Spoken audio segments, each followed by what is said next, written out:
Hello, everyone. And today on the Unsolved, we are going to discuss a case I've been wanting to discuss for a really long time. That being the April 18th, 2016, early morning hours before sunrise murder of Terry Leanne Missy Bevers, as she was called. People called her Missy. She was 45 years old. Her body was found inside Creekside Church of Christ in the early morning hours in Midlothian, Texas, on a rainy, thunderstormy morning that day. She had originally planned to host an outdoor fitness course that she taught. She was a fitness instructor in the parking lot of Creekside Church of Christ that day. The evening before, anticipating rain, she went online on Facebook and informed people that she was going to be moving the classes at least somewhere else, either indoors there at the church, maybe under an awning out in front, somewhere other than the parking lot to avoid the rain. And what happened is the thing of nightmares, quite frankly. And let's just take a look here. As we can see, this is her right here. This is, rest her soul, Missy Bevers. And this here is the location of Creekside Church, which is about 20 miles approximately, give or take a little, southwest of Dallas, Texas, and southeast of Fort Worth. So you can see there's the church, and we'll get into this map more later. She was preceded there by the person who ended her life. And I have to warn you, I have video of this here, of the intruder that police suspect committed this crime. And I'll just go ahead and play this right here for you. This is a 2-minute long video released by the Midlothian, Texas Police Department that shows somebody wandering the hallways of this church in tactical gear, in police SWAT gear, and we can discuss that after you watch the video here. Here you go. You see this person here has some sort of burglary type tools. They are using what appears to be some sort of a lock breaking device, pry bar, that sort of thing. And in the 2-minute video, this person dressed in SWAT gear proceeds to walk around the inside of the church, opening doors, breaking glass. And the odd thing is, police did not discover anything missing from this church. As you see here, this person goes over and opens this set of double doors, kind of looks around, and this person was first spotted on camera just before 4 o'clock in the morning on April 18th, 2016, on these surveillance cameras. This person proceeds to walk and go through a whole different number of rooms. I guess there's other surveillance footage that the police haven't released from this crime. This is just what they've released to the public. And you see here this person just wandering the hallways. And at one point, strangely, they even run their hand or their fingers along the side wall here, which you may be able to see here momentarily as he or she walks down the hallway. And I'll just let it play here for a little bit more before I comment on it some more so you can watch.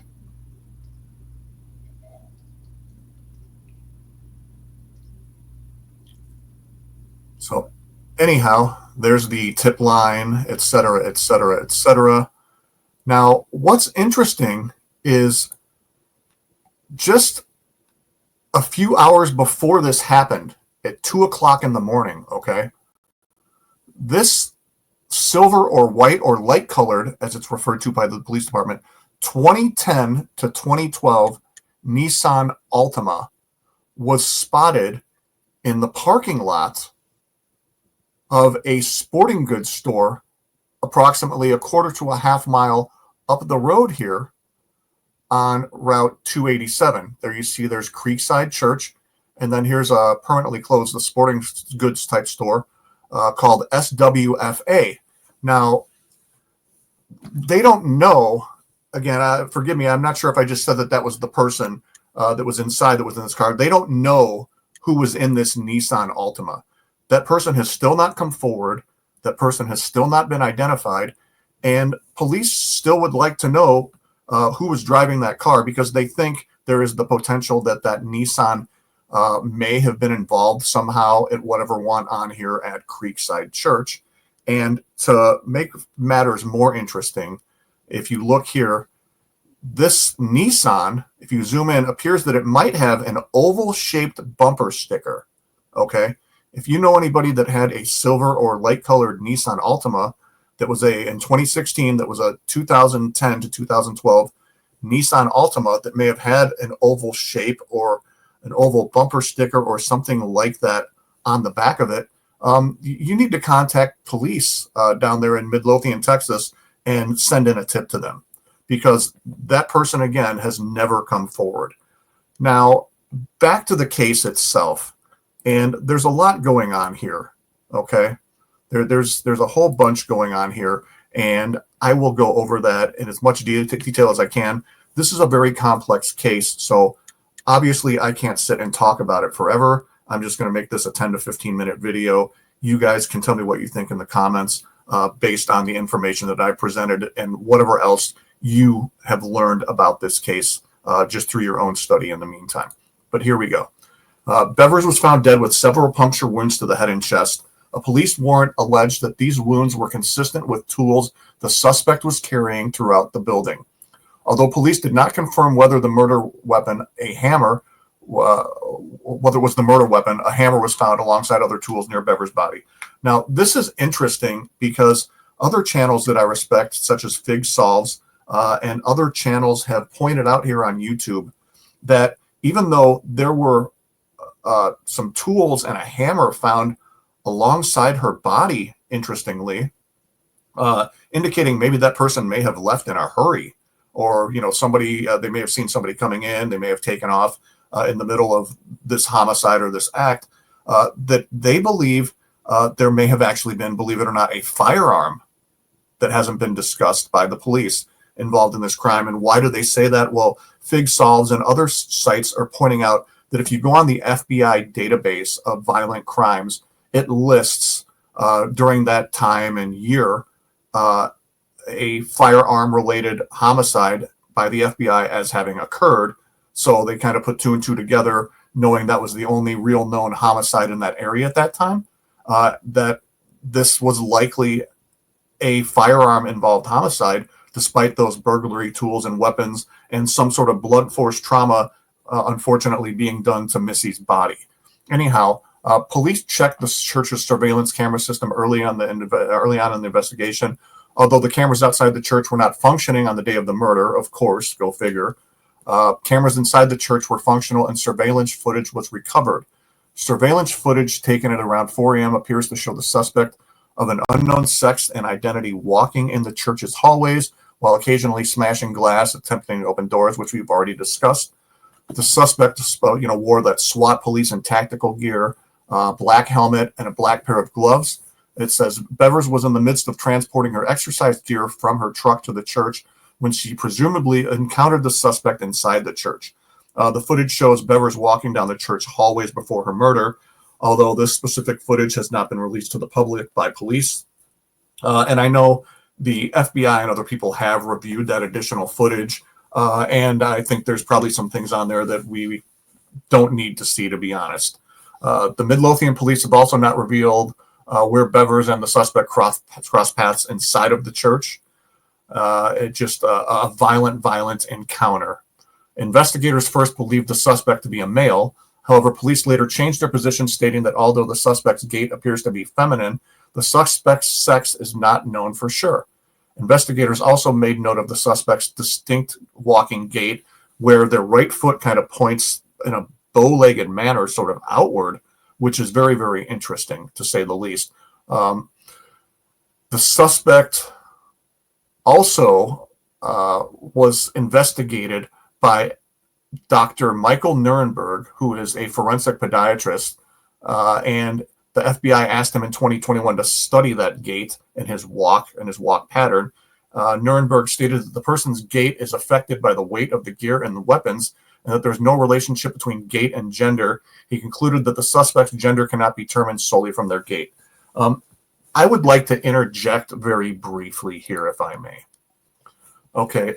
I know that this is the person who's a forensic podiatrist, I believe it is, that studies people's walk, their mannerisms with their feet, and things of that nature specifically. So I don't want to discredit what that person's doing, but I don't necessarily agree that that gait had to be affected by whatever gear they were wearing. Yes, that gear appears to be bulky, but if you go back and look at the footage here with me very briefly, again, and I'll put this up here again. If you go back up and you take a look at this, and I'll have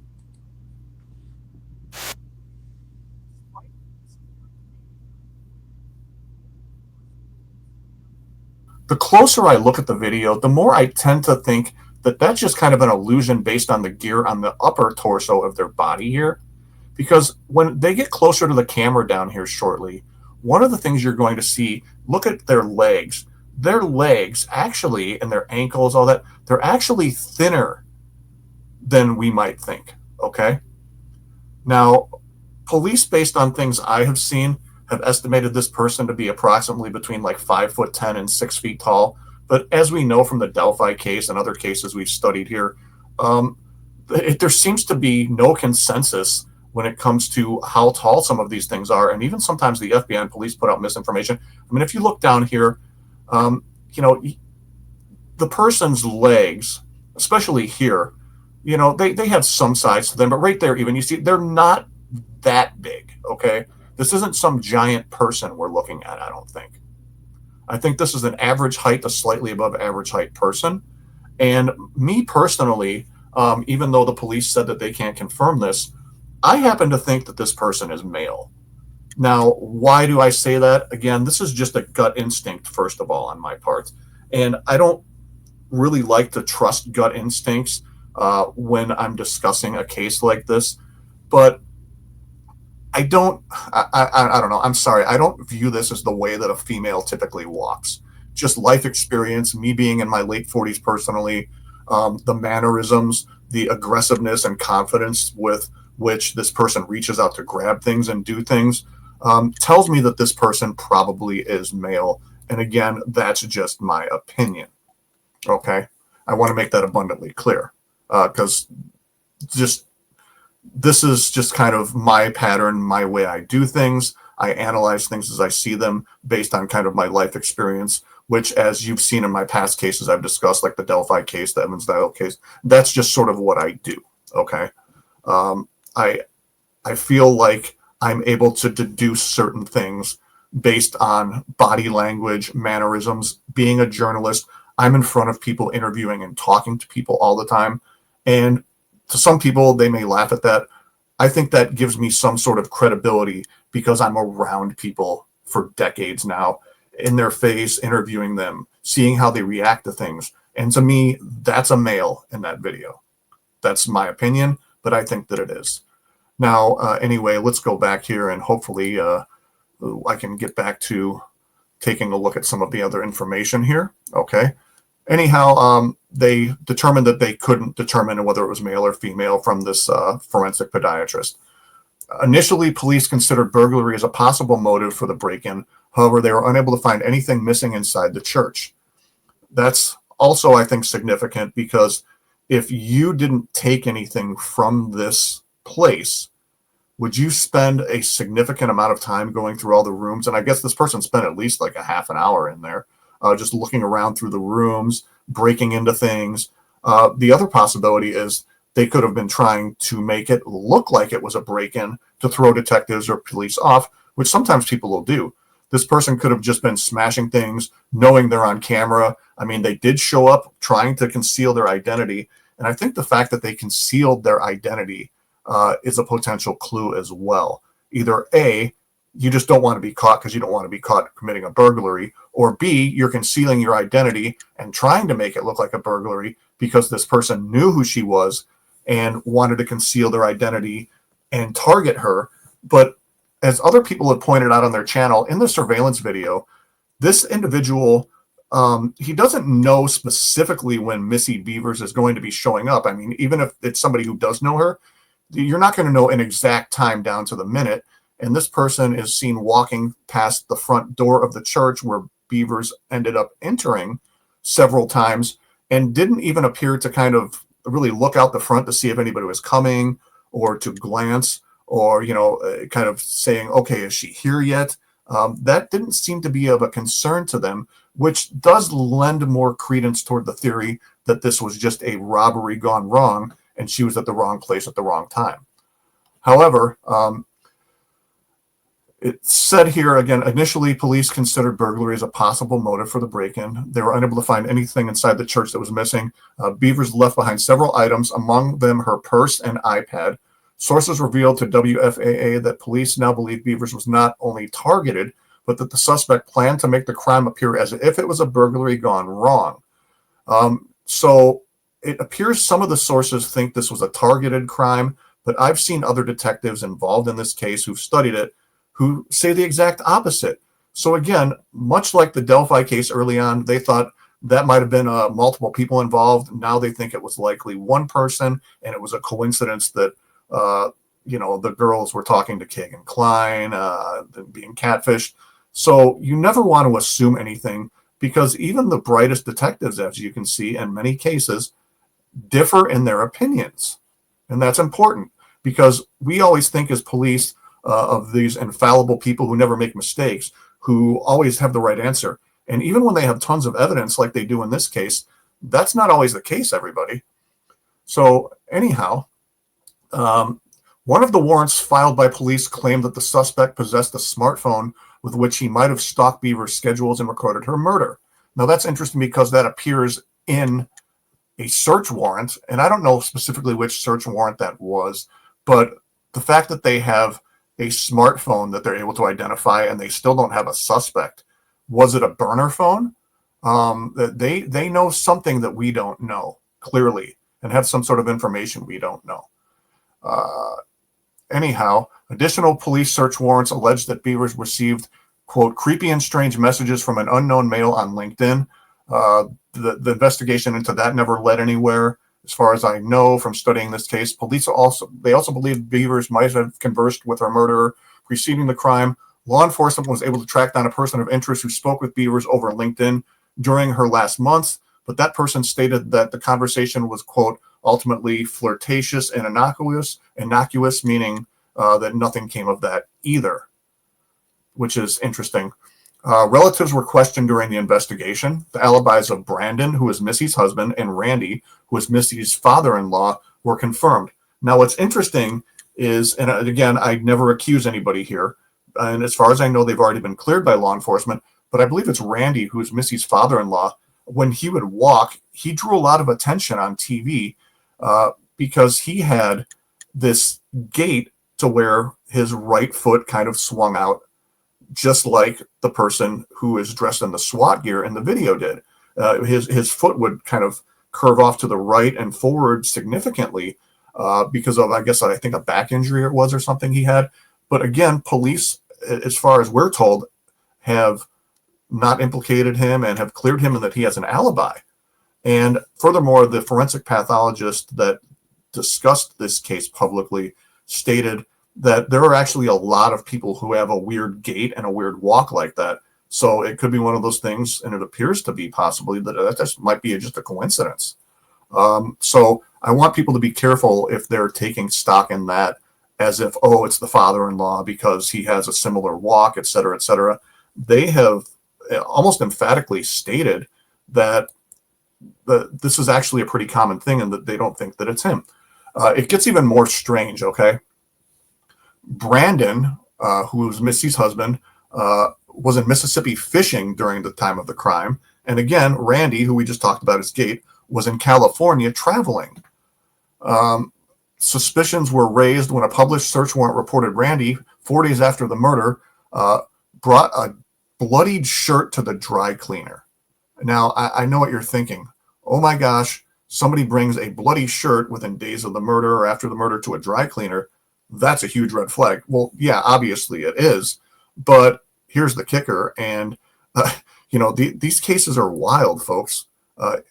It confirmed, he said the blood on the shirt that he was having dry clean was dog blood that was spilled by two dogs that were fighting that he was near. And you think, yeah, okay, sure, whatever. Well, sure enough, Midlothian police, they got a tip, performed an actual forensic analysis of the shirt, and it confirmed the absence of human blood and confirmed that it was, in fact, dog blood. So, again, just another dead end. In May 2016, Midlothian police released a still image of what is believed to be a 2010 to 2012 Nissan Altima driving around in the early morning in the parking lot of SWFA Outdoors, a sporting goods store located close to the church, which we discussed briefly. The car, which police believe has an oval bumper sticker, pulled into the SWFA Outdoors parking lot at around 2 a.m., which is a couple of hours before this murder occurred, before leaving just a few minutes later. Midlothian police are interested in speaking with the unknown owner of this vehicle. According to Assistant Chief Kevin Johnson, the owner of the vehicle is not necessarily a suspect, but they would like them to identify themselves in case they could help the investigation. Later in December 2016, SWFA Outdoors released the full surveillance footage from the parking lot. The video shows the vehicle of interest entering the parking lot the same early morning as the murder, with the driver behaving in a bizarre manner. The driver circles the store's parking lot, flashes the vehicle's headlights randomly, and parks in a secluded area for a few minutes before exiting the parking lot onto US Route 287. So, could there be more than one person involved in this? Could it be a complete coincidence? Nothing's off the table here. As of June 2023, police have not identified the driver, and that stays the same to this day. As of 2025, they haven't identified the driver, and have also not definitively concluded whether or not the vehicle is related to her killing. As of 2021, it says here there's a reward of $150,000 for information potentially helpful in capturing the suspect. According to the police, they continue to retrieve tips of this, et cetera, et cetera, et cetera. And again, I would like everybody to take a look at this Nissan here. It's either a silver or light colored. It could be gold too.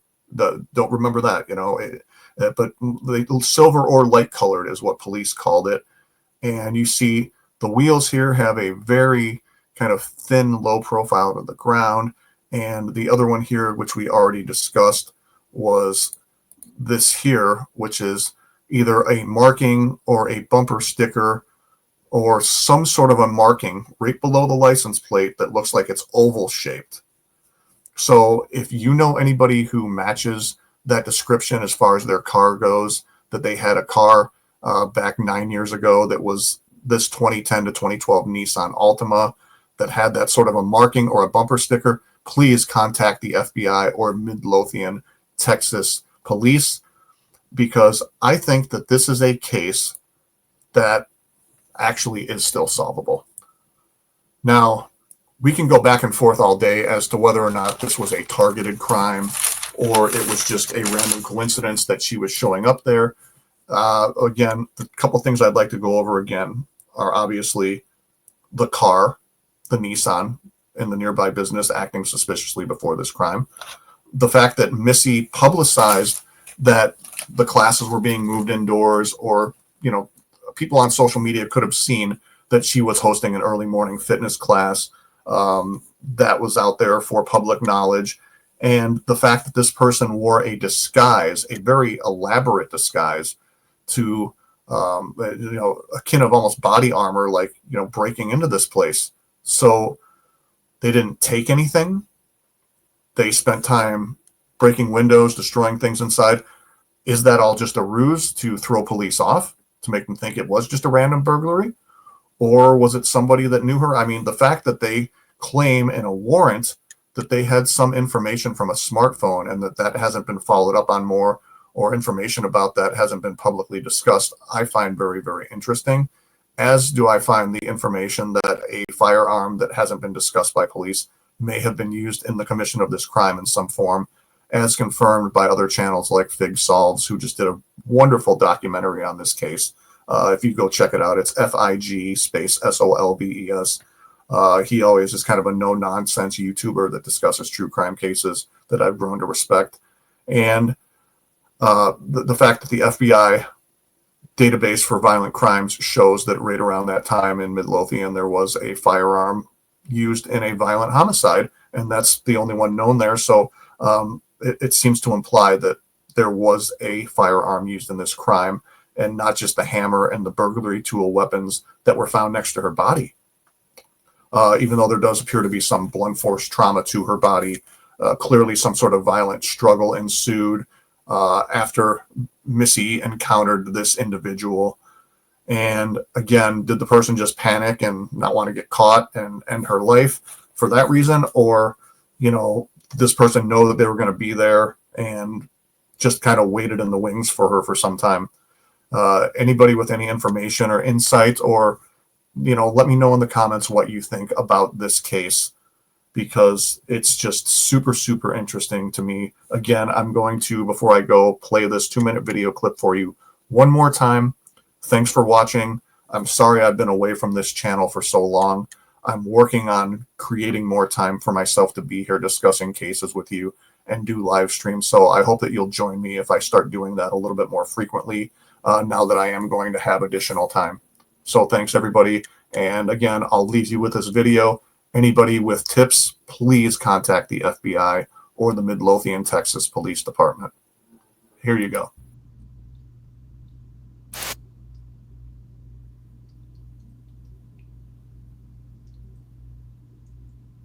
Start the video over here, and then I will end the recording after that.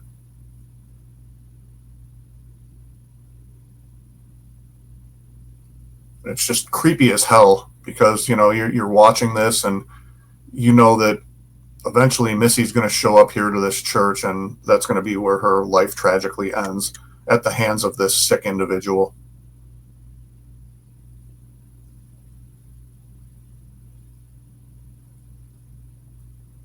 It also, I would like to point out, seems kind of unnecessary to me that if you're going to show up and just target someone and end their life, whether you're trying to act in a manner where you're committing a ruse or not, I think it would be kind of excessive and unnecessary to bring all of these items with just to only leave them behind at the crime scene to stalk and target someone.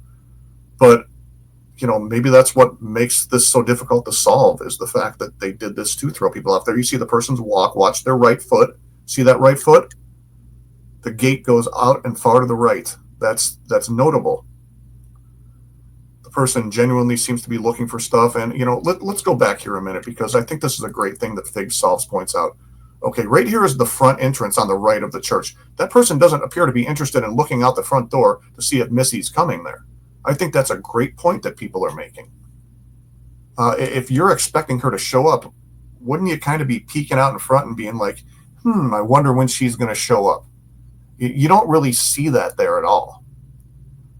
So that's interesting. Maybe this person thinks she's already inside there or something too, and who knows? But it's just the stuff of nightmares here that we're watching. And again, we have just a little bit more of the clip left here, and person opening a door, and then they walk down the hallway, and that's kind of when the video ends here. So again, if you have any additional information, please contact the FBI or the Midlothian, Texas Police Department. Even if you think your tip is insignificant, it may be a tip that changes the course of this investigation forever and brings closure and justice to these family members. Thank you again for watching, and thank you all so much for taking the time to stop by my channel here. Again, I hope everybody's doing great. Welcoming the warmer weather here in the United States. I don't know what the weather's like for you guys worldwide, for people watching on my channel in England, Australia, some of the other places you watch from, Canada. I hope you're doing well. And, all of us here in the United States aren't the bad people we're being portrayed to be in the media lately by some of the international community. Most of us here are a generous, caring, loving group of people. Don't believe everything you see on TV. Peace, everybody. I hope that the world has its senses together here sometime in the near future, and we can all learn to collectively start getting along a little bit better. Thanks, everybody.